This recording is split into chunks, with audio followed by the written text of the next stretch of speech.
आप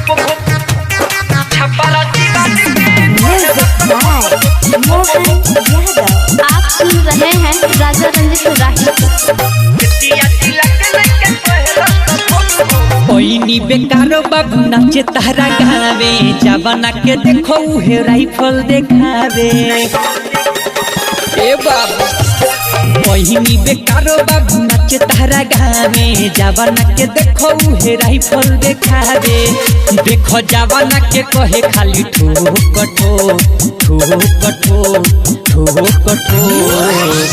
छपारा सिवान के कहेलो सब तो बेतिया जिला के लइका कहेलो सब छपारा सिवान के कहेलो सब बेतिया जिला के लइका कहेलो सब। आरबीएस म्यूजिक रिकॉर्डिंग स्टूडियो बलथक चौक। छपारा सिवान के कहेलो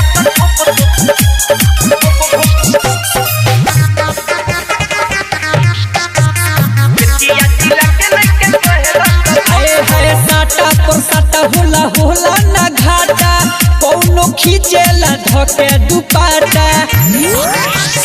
ए बाप साटा पर साटा होला होला ना घाटा, कौनो खींचेला धके दुपाटा। कौनो ना पेला ढोरी के गहराई, डाली के अंगूरी करेला टराई।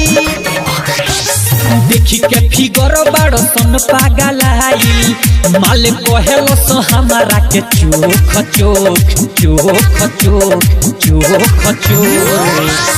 छपारा सिवान के कहेलो सब बेतिया जिला के लइका कहेलो सब। छपारा सिवान के कहेलो सब बेतिया जिला के लइका कहेलो सब।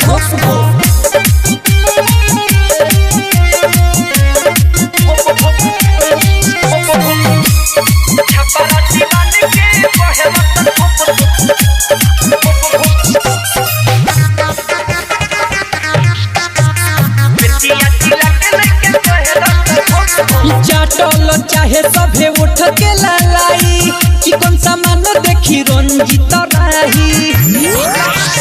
का कहियो रे चाटल चाहे सभे उठ के लालाई, चिकन सामान देखी रंजित राही।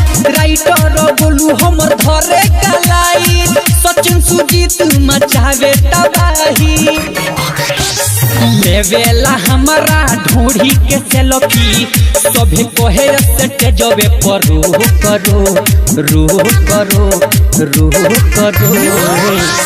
छपारा सिवान के कहेलो सब बेतिया जिला के लइका कहेलो सब। छपारा सिवान के कहेलो सब बेतिया जिला के लइका कहेलो सब।